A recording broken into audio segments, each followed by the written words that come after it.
Assalamualaikum warahmatullahi wabarakatuh. Salam dan bahagia. Sebelum saya masuk ke video berikut, saya akan memperkenalkan nama saya Sanusi Nasir, NIM 2019-01-2068, kelas Teknik Industri C, Pendidikan Pancasila. Di dalam pendidikan Pancasila kali ini, saya akan membahas atau sedikit mengupas tentang proses persidangan BPUPKI dan PPKI.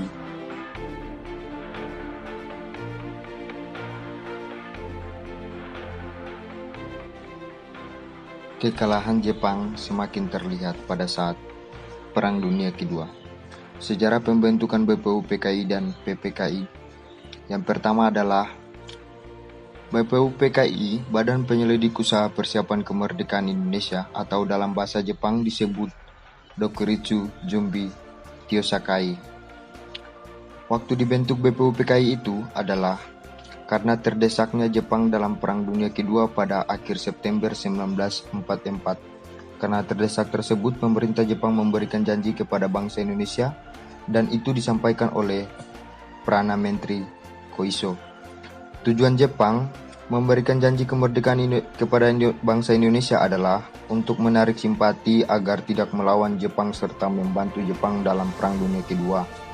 Alasan Jepang membentuk BPUPKI yaitu untuk merealisasikan janji kemerdekaan yang disampaikan Jepang kepada rakyat Indonesia, agar Indonesia tidak curiga sama sekali. Selanjutnya, BPUPKI diumumkan atau dibentuk pada tanggal 1 Maret 1943 dan anggota BPUPKI dilantik pada tanggal 29 April 1945. Jenderal Kumakechera adalah orang yang membentuk BPUPKI. Jadi, BPUPKI diketahui oleh Dr. Rajiman Wediningrat dan wakilnya adalah RP Suroso dan IC Bangase. Anggota BPUPKI awalnya beranggota 60 orang, lalu ditambah 7 orang lagi. Dan ditambah 7 orang itu berasal dari Jepang, kemudian menjadi 67 orang. Tugas BPUPKI adalah untuk mempersiapkan hal-hal yang menyelidiki atau bersangkutan dengan kemerdekaan Indonesia. Jadi pada sidang ke-1 dilaksanakan pada tanggal 29 Mei 1945 sampai 1 Juni 1945 yang membahas tentang dasar negara.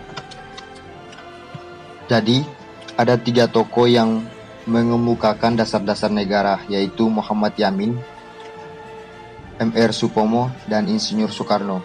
Jadi usulan pertama disampaikan oleh Muhammad Yamin dengan cara pidato atau lisan pada tanggal 29 Mei 1945, dan isinya adalah peri kebangsaan, peri kemanusiaan, peri ketuhanan, peri kerakyatan, dan peri kesejahteraan. Dan dia juga menyampaikan dengan cara tulisan, yaitu pada tanggal 30 Mei 1945, yang isinya adalah ketuhanan yang Maha Esa, kebangsaan persatuan Indonesia, rasa kemanusiaan yang adil dan beradab, kegiatan yang disampaikan oleh hikmah, kebijaksanaan dalam permusyawaratan perwakilan, serta dengan keadilan sosial bagi seluruh rakyat Indonesia. Selanjutnya, usulan kedua disampaikan oleh Dr. Supomo mengenai kursi besar negara pada tanggal 31 Mei 1945, yang isinya adalah persatuan, kekeluargaan, keseimbangan lahir dan batin, musyawarah dan keadilan rakyat. Usulan ketiga yaitu disampaikan oleh Insinyur Soekarno mengenai konsep dasar yang disampaikan pada tanggal 1 Juni 1945, yang isinya adalah kebangsaan Indonesia, internasionalisme atau peri kemanusiaan, mufakat atau demokrasi, kesejahteraan sosial, dan ketuhanan yang Maha Esa. Setelah itu Pancasila diringkas menjadi Trisila.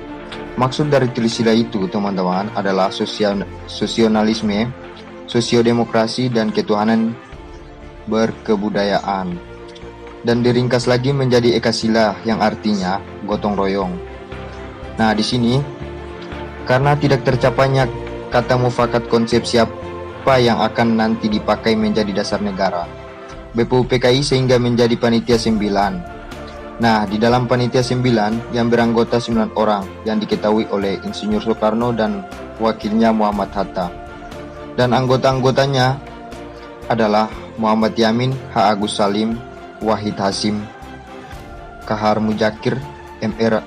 Aramis, Abi Kusno, Joko Suroso, Aga Salim, Ahmad Subarjo. Selanjutnya, hasil Piagam Jakarta pada tanggal 22 Juni 1945 yang diberi nama Muhammad Yamin, yaitu panitia 9. Baru di dalam isinya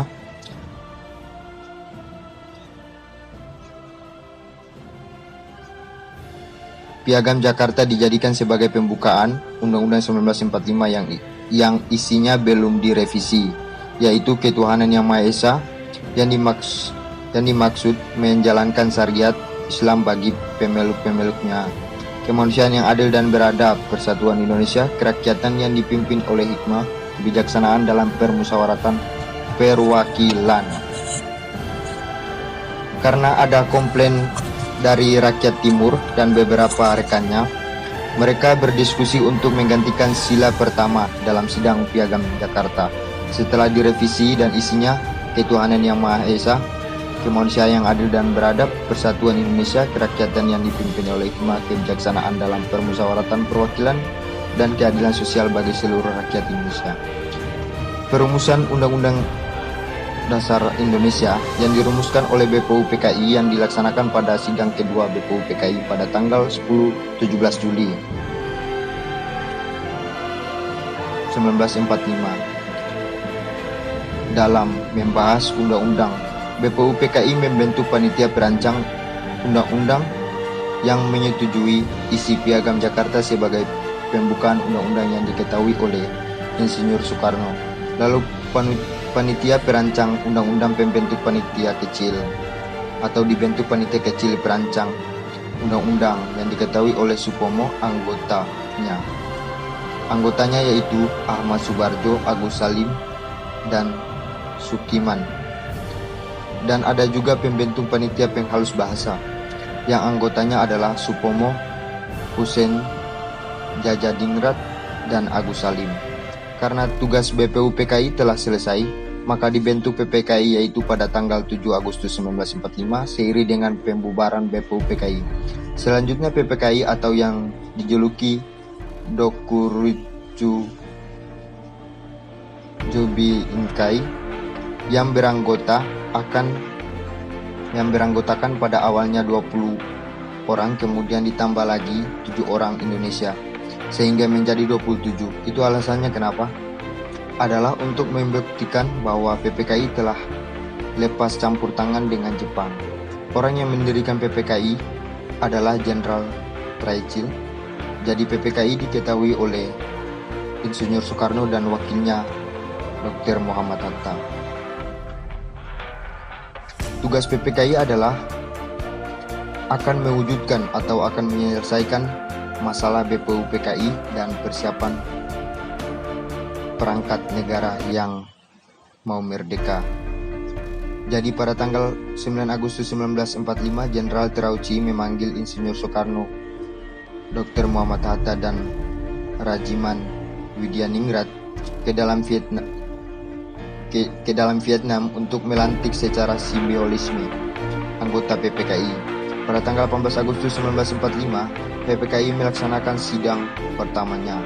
Hasil dari sidang tersebut telah mengesahkan Dasar Negara dan Undang-Undang 1945, dan Insinyur Soekarno menjadi presiden dan wakilnya Dr. Muhammad Hatta, dan juga membentuk KNPI untuk menggantikan atau membantu presiden sementara waktu. Presiden dan kesepakatan pendapat dahulu dalam sidang BPU PKI. Jadi, dalam sidang BPU PKI pertama, perbedaan pendapat mengenai dasar negara dan kesepakatannya. Dasar negara yang terdapat dalam Piagam Jakarta. Kalau dalam sidang BPU PKI, yang kedua berpendapat dalam bentuk negara. Usulnya negara monarki, negara Islam, negara republik, dan kesepakatannya yang kedua adalah mengenai wilayah Indonesia dan usulnya seluruh wilayah bekas jajahan Belanda tambah Malaysia dan lain-lain. Akan tetapi, kesepakatannya wilayah Indonesia terdiri dari seluruh wilayah bekas jajahan Belanda.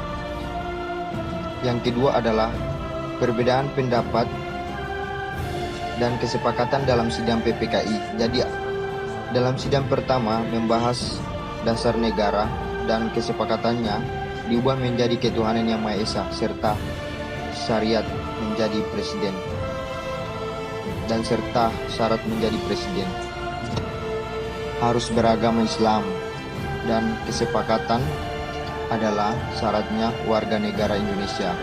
Jadi arti penting bagi bangsa Indonesia, BPU PKI telah membuat dan merumuskan dasar negara dan rancangan Undang-Undang 1945, dan arti penting PPKI bagi bangsa Indonesia adalah telah mengesahkan Undang-Undang 1945 dan Pancasila sebagai